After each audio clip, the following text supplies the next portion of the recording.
foreign amount of people have Ouija boards just sitting in their closet somewhere, collecting dust, and most people probably have never even used them. I found out what Ouija boards are when I was 16, and when I asked my parents if we had one in our house, my mom told me yes, she did have one buried somewhere in the closet with all the board games. That closet was in the basement by the laundry room, the small closet with a bunch of my parents' old stuff. I was intrigued to try using a Ouija board because I was slightly superstitious. I had my mom help me dig through this closet without disrupting the integrity and neatness of how she sorted everything in there, and lo and behold, eventually she finds this old dusty box that simply said Ouija and had two hands holding the piece that moves around the board called the planchette.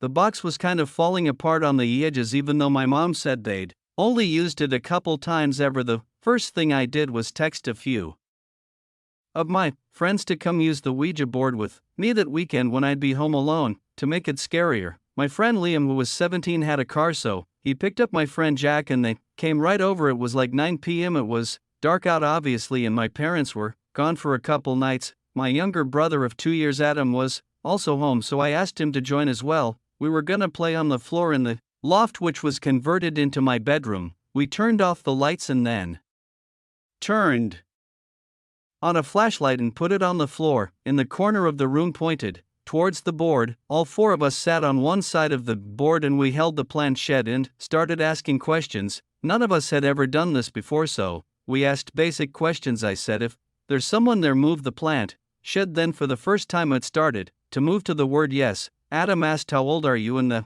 planchette moved from the number 6 to 767. We looked at each other.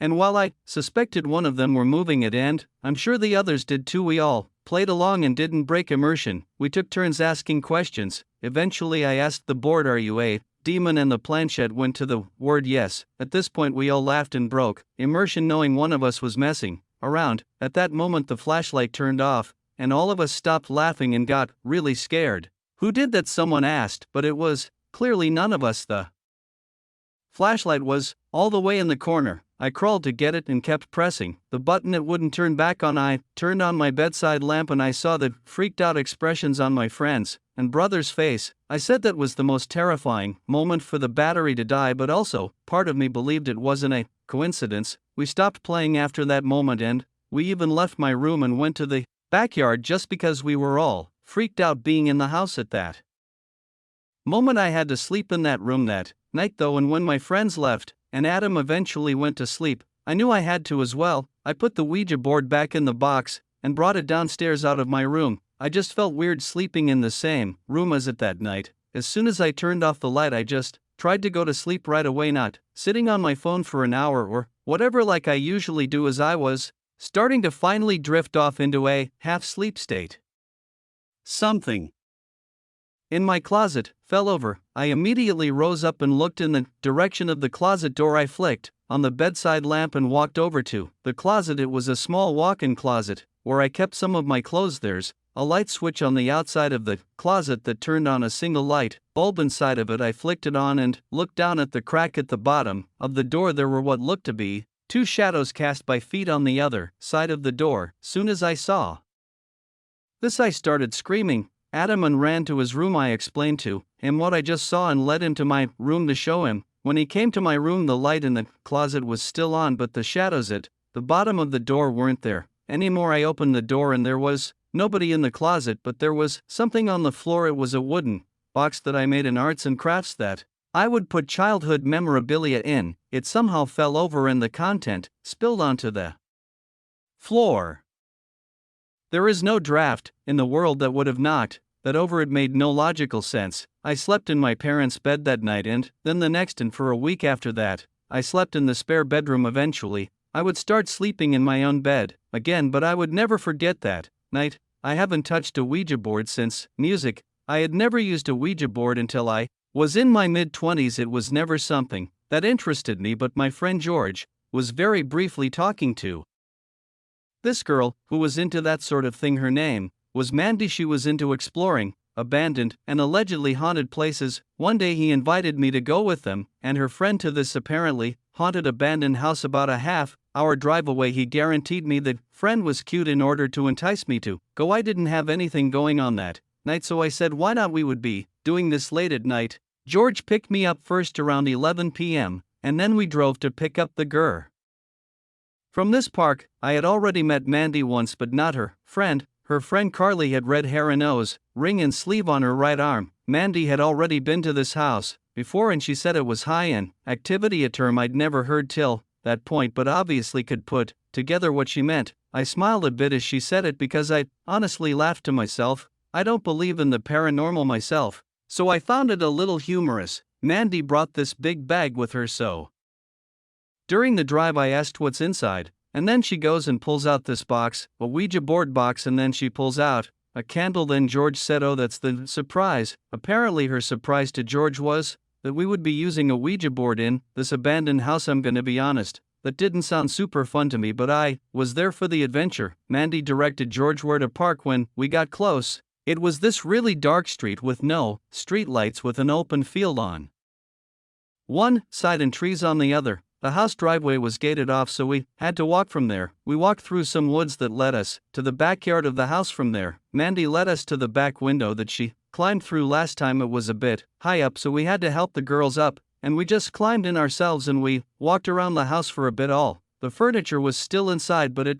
was just decrepit. It hadn't been lived in for probably decades. I don't scare easily, and I must admit, being in there at night was very eerie. It would probably be terrifying alone. It was dead silent besides our footsteps on the creaky floors. There were some old portraits of people hung on the wall. They looked like they were taken in the 50s, which made me wonder how old this house was and what was the story behind it. Most likely the couple living there died, and there was no family left to claim the house. Mandy set up the board on the floor and she lit these 2 candles. I could tell she was really into this stuff. She took lead with this, asking a bunch of spiritual questions. The planchette piece didn't move for the first few questions, as she kept asking, is anyone there, can anyone hear, etc. Eventually it started to spell out the word hello. I left and looked at George, who left back, but the girls were serious and even said stop laughing. Out of respect I did stop smiling and put a serious face on. Mandy asked, what's your name? And the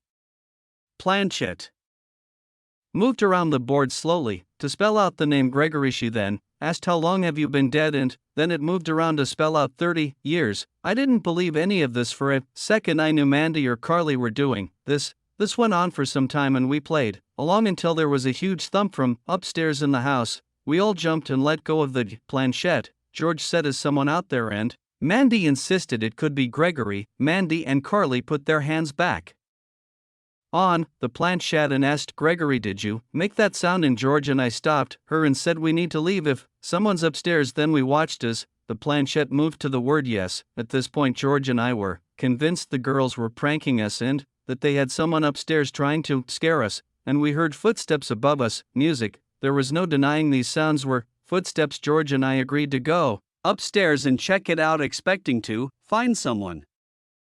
Clear exhale behind the door. We both quickly left the room. We hurried downstairs expecting to find the girls still in the living room, but they were gone. The candles, the Ouija board, everything. There was just darkness in the house now. He didn't even hear them sneak out. We left through the window again in a hurry and ran to the car. George tried calling Mandy's phone multiple times, but it went straight to voicemail every time. She blocked him. They were nowhere to be found either. We went straight to the car and drove home. George never heard from that girl again. He only hung out with her 2 times. He didn't know where she lived or anything. We did form our own crazy theory that they were in fact trying to trap us somehow, and the footsteps upstairs were from somebody they knew. It's also possible they never left the house and that they were hiding somewhere inside. The more superstitious out there may believe that we did in fact speak to a spirit, though, and something more supernatural was going on. Music. In October of 2015, when I was a junior in high school, I was in my horror phase, where I was obsessed with everything scary and supernatural. With Halloween coming up, I was also reading a lot of scary stories about Ouija boards and people's experiences with them. My curiosity was piqued, and so I ordered a Ouija board off Amazon, and when it arrived I waited till a night. Our parents were not home to use it. I convinced my little sister to try it. Why? With me, we were at the dining room table with the lights dimmed, both of us holding the planchette. I asked the board some questions and my sister and I both left because it was kind of awkward and funny. I started to move the piece around, trying to creep out my sister, but she knew it was me doing it. After a few minutes of doing this, we were starting to get bored and my sister wanted to stop. I said, let's try for a few more minutes. After a little bit more waiting for the planchette to move from some unseen entity, we decided to give up. My sister went to her room after this, and I went to mine. I looked up more Ouija board stories online and kept reading people's experiences with them, and then I looked up why it didn't work for us. Other people had said their first time using Ouija boards nothing had happened, so I decided I would try again. That night around 1 a.m. when my sister was already asleep, I went back down to the dining room and dimmed the lights again. I once again tried to use the Ouija board, asking similar questions as a few hours ago, just in a lower voice to not wake up my sister. I held the planchette with both hands, waiting for it to move, but it never did. Instead, I heard sounds from upstairs, like soft footsteps.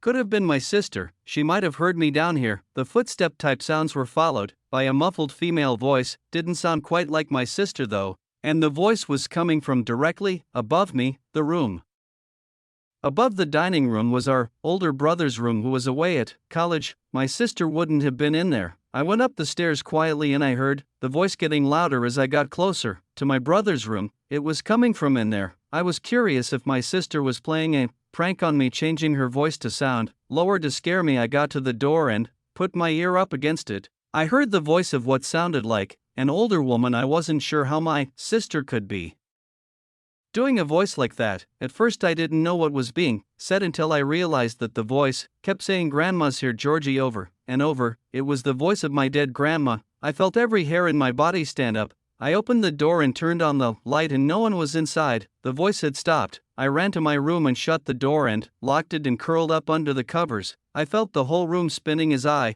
couldn't form any rational thoughts of what just happened.